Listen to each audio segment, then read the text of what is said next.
What's up, guys? One of my friends participated in the Treasure Cup and went 6-3, did a really good job playing Kitamon, and he asked me to review one of his early games, one of his early losses to Whitebeard, and I just saw a lot of things that he could have done differently that would have actually given him that game. And if he would have won that game, and obviously the rest is the same, then he would have actually made top 64. He just barely bubbled out of top 64. I think he got 73rd. So overall, really good job. But I wanted to make this video to talk about a couple things. One, I am actually starting to do coaching as well. I think it's a lot of fun, and I have a lot to offer to the people that play this game. If you guys have been watching my channel for a while, you should know that I'm very knowledgeable about the game, and I have really good experience playing into really good players, and I can help you definitely get better at the game, and possibly if you're trying to get, even a serial Luffy or a Borsalino, something like that, some top cut prizing, I can definitely help with that too. So what I will say is just watch this video, and if you found that you had any if you got value from it and you think that I can help you, I'm going to be reviewing you guys' games and then just giving you my feedback and just one-on-one coaching sessions. It's actually not going to be on Patreon. It's going to be as a member option, so on YouTube memberships. So when you click join, in that same bar as the like panel, just check out those. I have different options depending on how much coaching that you want. So without further ado, thank you Daily Grind TCG for sponsoring the video, and let's get to the video. So starting out automatically, you see this. So this is on Discord. So you see automatically that he loses the dice roll most likely and goes first, and just doesn't have a play. And the very first mistake, and I don't want to harp on my friend here, because I do think he's a good player, but sometimes there's just some things that there's just slight things that you can do to just really increase your odds of winning games. So the first mistake that he actually does is very early on. So he plays his Izo right here, and that's totally fine. So he is at 3 Dawn here. He uses Kinamon's. He's going to use Kinamon's ability, and what he's going to do is I think he's going to play Okiku here. And so guys, when you're playing these games, it's best to when you're thinking about it, one, you have to know your matchups. All right, you have to know your matchups very well. You have to understand what each deck is trying to do and prevent them from doing it effectively, right? So he's going to go ahead and swing 6 here into life with Kitamon, which is perfect. You always want to apply pressure early on with Whitebeard. And also, guys, make sure that you get a tripod that doesn't kind of reveal your hand a little bit, because his hand is kind of showing a little bit in some parts of the game. I'm not sure if the other player saw it or not, but it definitely could make an impact later on.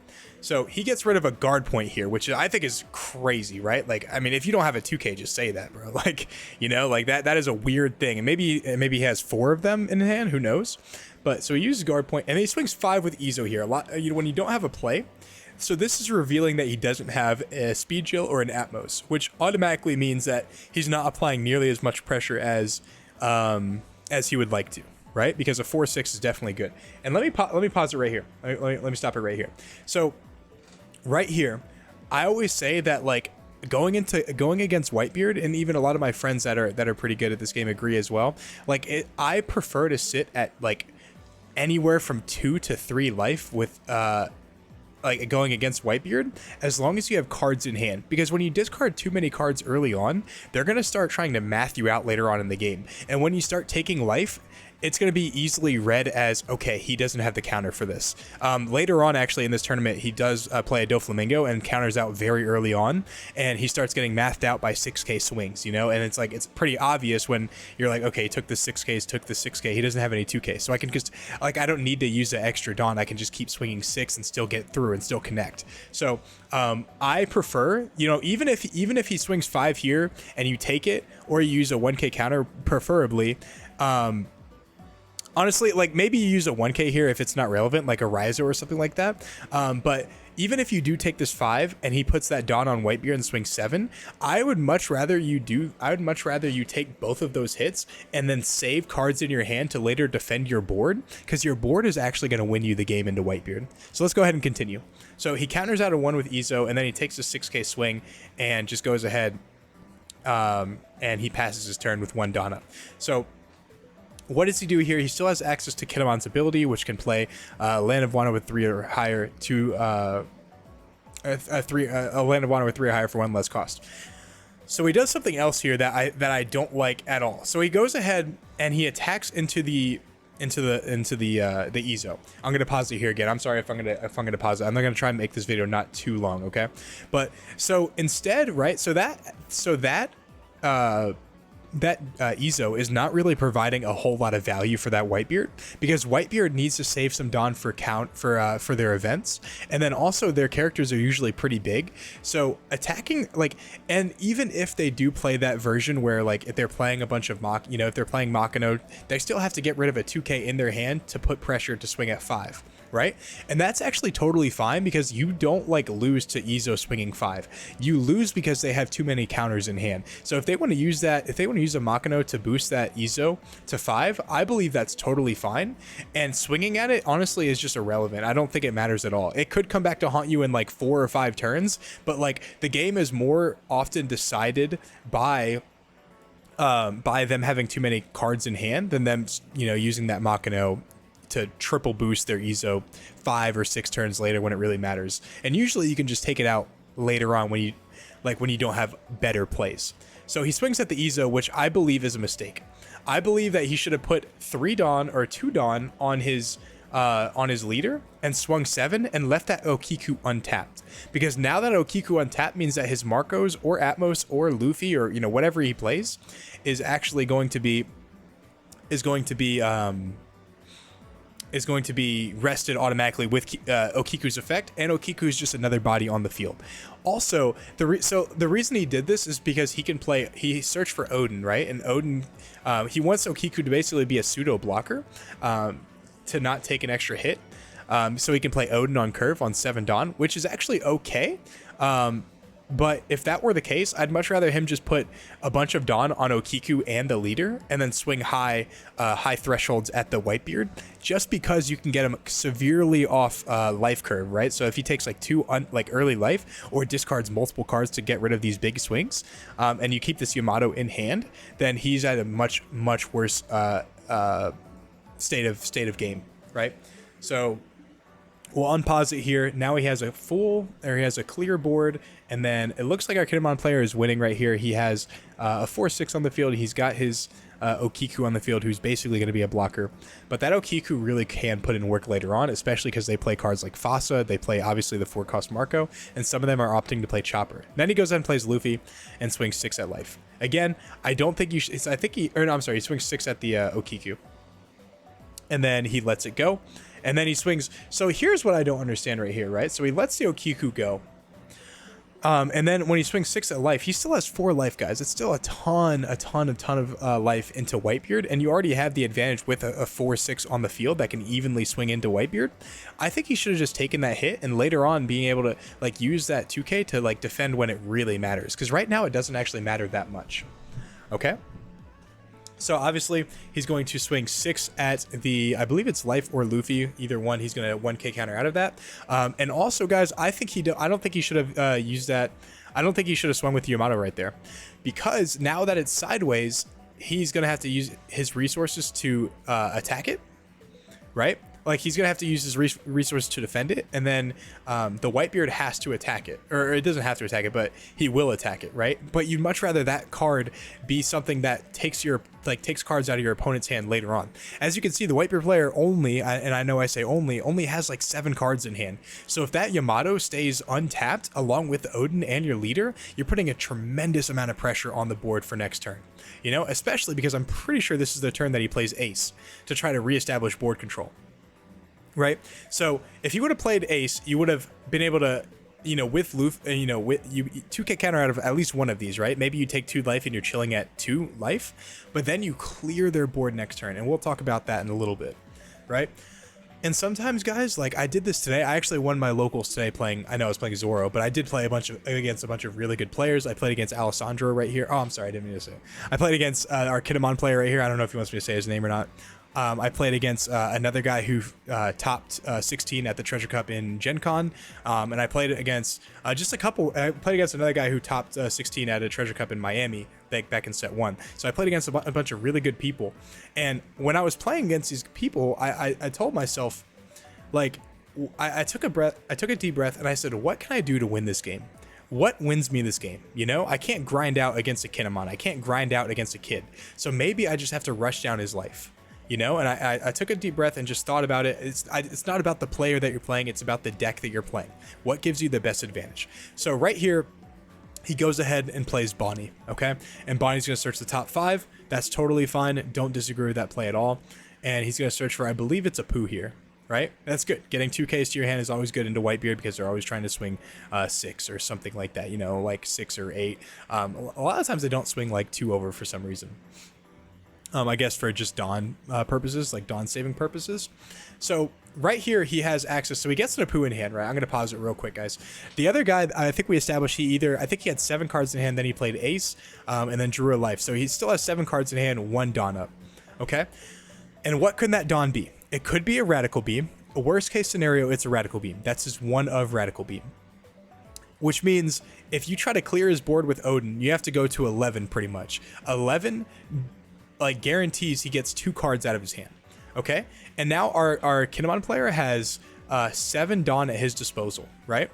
I think the best play here, the absolute best play, because you got to think the other person, they're on the odd curve. They're going to be at, I believe, 10 Dawn the next turn, right? Because they played Ace for 7 and then they had 1 left, so they're going to be at 10 Dawn the next turn. Their best case scenario is playing a Whitebeard or another Ace, right? And if they play another Ace, and you have to really think about this when you're on your turn, like what can your opponent do the next turn, right? What's their best play? What wins them the game, right? So, like, if they play another Ace, yes, your Odin will die, but it will be replaced with an Okiku who is still a presence on the board, right? So what he should do here is he should put 1 on Kinemon and swing at the Luffy to get a card out of his hand, right? And then he should put the remaining 3 Dawn on the Odin, putting him at exactly 11, like we said, the magic number, into Ace, and swinging at Ace first to see what he does. If he Radical Beams and 1k counters out of that, or guard points and 2k counters out of that, that's totally fine. You restand him and then you swing at Luffy, and then you get at least 1 card off the field, maybe 2, and or if you only get 1 card off the field, you get rid of 2 cards in hand and some that are very important, right? So he goes ahead and swings 6, and he goes ahead and counters out of that. Then he swings 8 exactly, and restands him and swings 8 again. And he's gonna swing at the Luffy here, and he doesn't have any more Dawn up, so it's just gonna be killed right here. He doesn't want to waste 2 cards. So right here, we know for a fact, because we saw his hand, he has a Punk Gibson in hand. It would have been better, definitely, because he's gonna play Whitebeard next turn. I've already seen this game like once or twice, but it would have been better because he's playing Whitebeard next turn. He's not gonna tap his Ace, more than likely, because he doesn't have a whole lot of counters for it. So he's gonna have to attack into Newgate, and that's automatically minus, right? And now, if you would have played Newgate, for example, if you would have played Newgate and we cleared the Ace and the Luffy off of that, and we saw that he didn't have Radical Beam, right? Because he probably would have done it to save the, or I don't know. We saw he had Guard Point, which is totally fine. And so right here, guys, he plays the Newgate. If that Ace was not on the field, he would have swung 8 at either life or, you know, whatever it is. And instead of that killer, he could have, even if he swung at Odin, he could either 1k counter out of that, or, you know, 2k, whatever. Or if he swings at life, he can go Punk Gibson, and he doesn't have to have a target. That's totally fine. But he still has 3 life, which is still really good, right?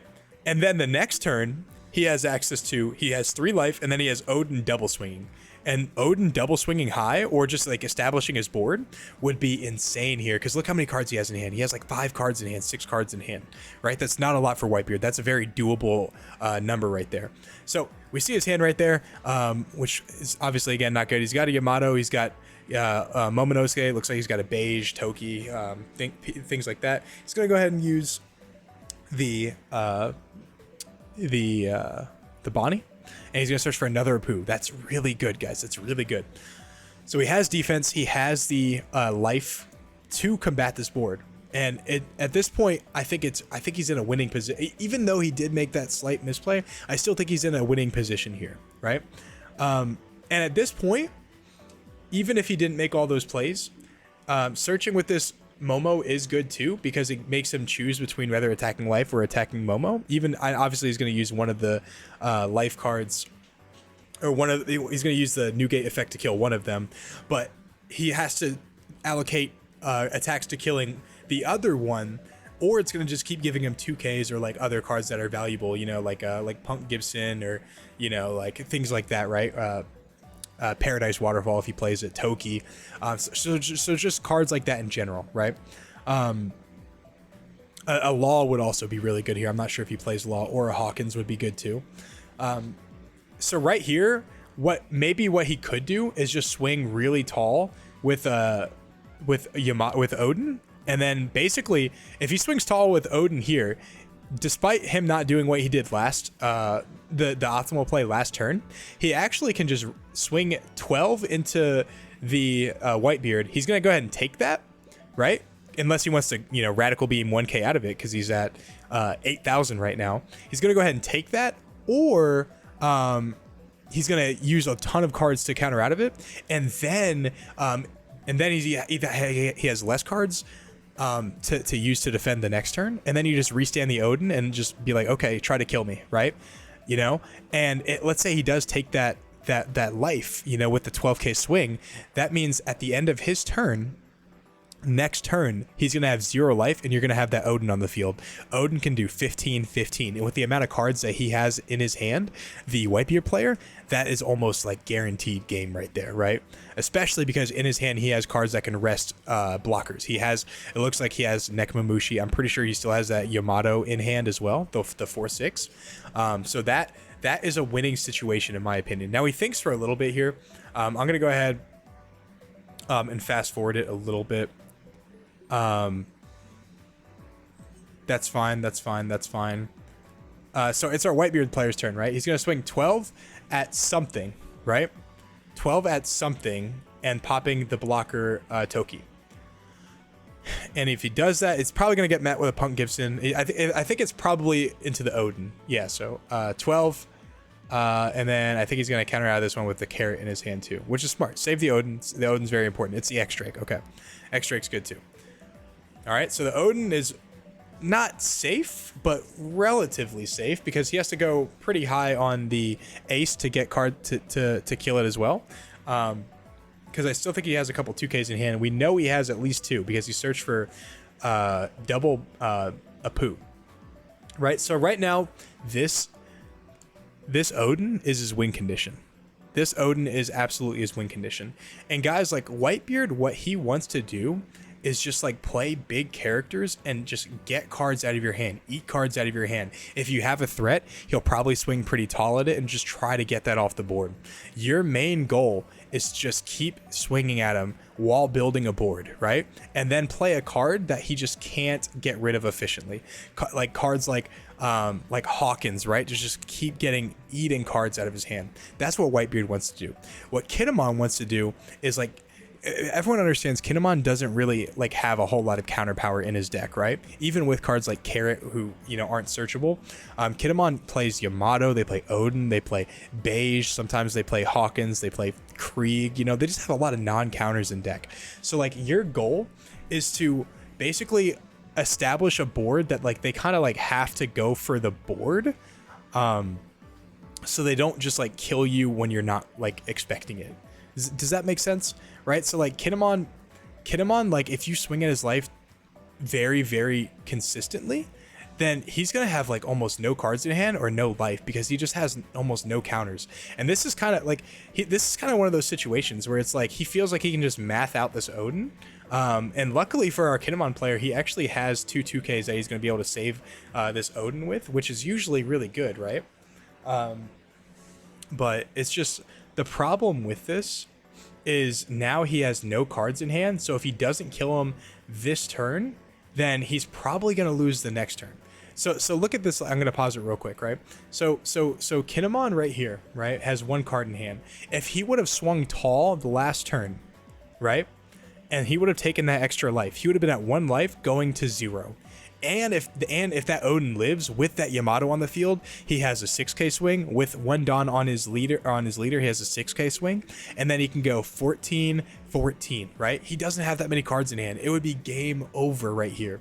And it's just tiny things like that that'll get you to just lose games, you know? And like, it doesn't matter how good of a player you are. Sometimes you make these tiny mistakes and they really cost you. So I believe like going back and like looking at your games is very important, especially if you have someone like a trained eye that has been playing this game for a long time and like understands like matchups. That would really help you in your games too. Which is why he asked me to help him review this game, even though he didn't want to, you know, like, or he didn't want to look at the game because like it's very painful, you know. Sometimes we make mistakes, and like just thinking about us making those mistakes is just it really, honestly, it hurts me too. It really does hurt me too. I look back at I was at a case tournament. I haven't really played in a whole lot of treasure cups or regionals because I just haven't been able to get into them, like literally. But like one of the biggest tournaments I played in besides like the Gen Con tournament was this case tournament over in Cocoa Beach, and I was in top 4, and I literally had this guy dead to rights, and I blew it, and I was rewatching that game, you know, knowing what I know now a couple months later, and I was like cringing, guys. I was absolutely cringing. And like, it's really hard to just look at yourself make mistakes and knowing that like, oh, what could have been. So big props to my friend right here, my Kinemon friend here, to just like have the courage to like watch this game with me, knowing I'm going to call him out on some things, you know. I mean, sometimes to get better, you have to have uncomfortable conversations, you know. Like I've talked to so many people who like, I don't want to say I'm like too prideful, because I think that's a bad thing, but I take pride in being good at this game. And sometimes like after I make like today, you know, practicing against one of my friends that I was playing Kid, when I was playing Zoro, I made a mistake early on in the game, and he goes, yeah, like you just threw that entire, like you threw so hard with that one play. And like me, who I think I'm a good player now, you know, he thinks I'm a good player. Like hearing that is hard. You're like, yeah, I know, dude, like it really sucks. I can't believe I did that. And it's really, it's just, it hurts, guys. It hurts a lot. So right here, I think it just doesn't matter what he does right here, because like if you leave Whitebeard with enough turns, they're going to find the math to kill you. Even if you do have a couple blockers here, I just don't think it's enough. And I'm pretty sure he loses right here anyway. So, because he just doesn't have counters in hand. Let me double check. He thinks for a little bit. I'm gonna fast forward it a little bit, guys. I just don't want this video to be like too long. So what he goes ahead and does is swings 9 at life here, and the guy for some reason counters out of this. I don't understand why he would counter out of this. Or I guess I can understand why. Is because I guess he can swing for 11, you know, and maybe he just doesn't have the counter for that. But he counters out of this one right here. I'm pretty sure, right? Guard point? Or no, he 2-2Ks out of this. Out of the 9K swing. Discarding Jozu and Otama. Alright? But I don't understand that either, because I know he has Red Hawk in hand from watching this video later. So I don't understand why he didn't just take it there and like save the Otama and the Jozu, because he's going to be taking it next turn anyway. You know, so like might as well just not defend it. I don't know. That to me, it just doesn't make sense personally, especially if you think this is gonna be the last turn. And then he's gonna go ahead, and I'm pretty sure he plays like a Toki and a Beige right here, and right there. So guys, I'm gonna stop it right there, because he ends up having just a bunch of dead cards in hand, and his life is also dead. But like, when like even that is a coaching thing on its own. Like he didn't have like almost any counters in hand. I think he had 1 2K and 2 dead cards, and like I understand that like your life could also save you, but it also could just be dead cards. You never want to rely on cards in your life unless it's your last resort. So like I think it would have been better to just try to kill him that turn, just regardless of like how, like, because like there was pretty much no way, like if he had like a Luffy or something like that, or a Zoro, and he actually what's funny is he has 2 Zoros, but if he has a Zoro and swings like 7, and then like a Ace swings 7, and then, you know, his leader swings 7 along with Nugate, like he's not going to win that ever. So might as well just try to go for it on that slight chance you win, rather than indefinitely losing. So if you guys found value from that, Feel free to sign up for my coaching opportunities. I'm very excited to do it. I love helping people just get better at the game and like seeing things from a new perspective. Certain memberships have like certain amounts of like coaching opportunities. There's an unlimited one that's like a little expensive, but it just takes a lot of time off from me personally. It's $100 for unlimited coaching, obviously, and that just takes a lot of my time. So that's the only reason the unlimited one is that price. But I mean, if you are shooting for like a very like high tournament placing, like you automatically make that back with a Borsellino or like a Kuzan or a Serial Luffy's $5,000. So if this coaching benefits you like that, and especially if you're new to the game, feel free to take me up on my offer to get your coaching or your coaching benefits. I also, on top of the membership, you have like access to exclusive videos. Like I upload anywhere from like 15 to 20 tournament videos every month, along with a member only live stream I'm going to be doing when I have a little bit more members. So guys, thanks for watching this video, and I'll see you guys on the next one. Peace.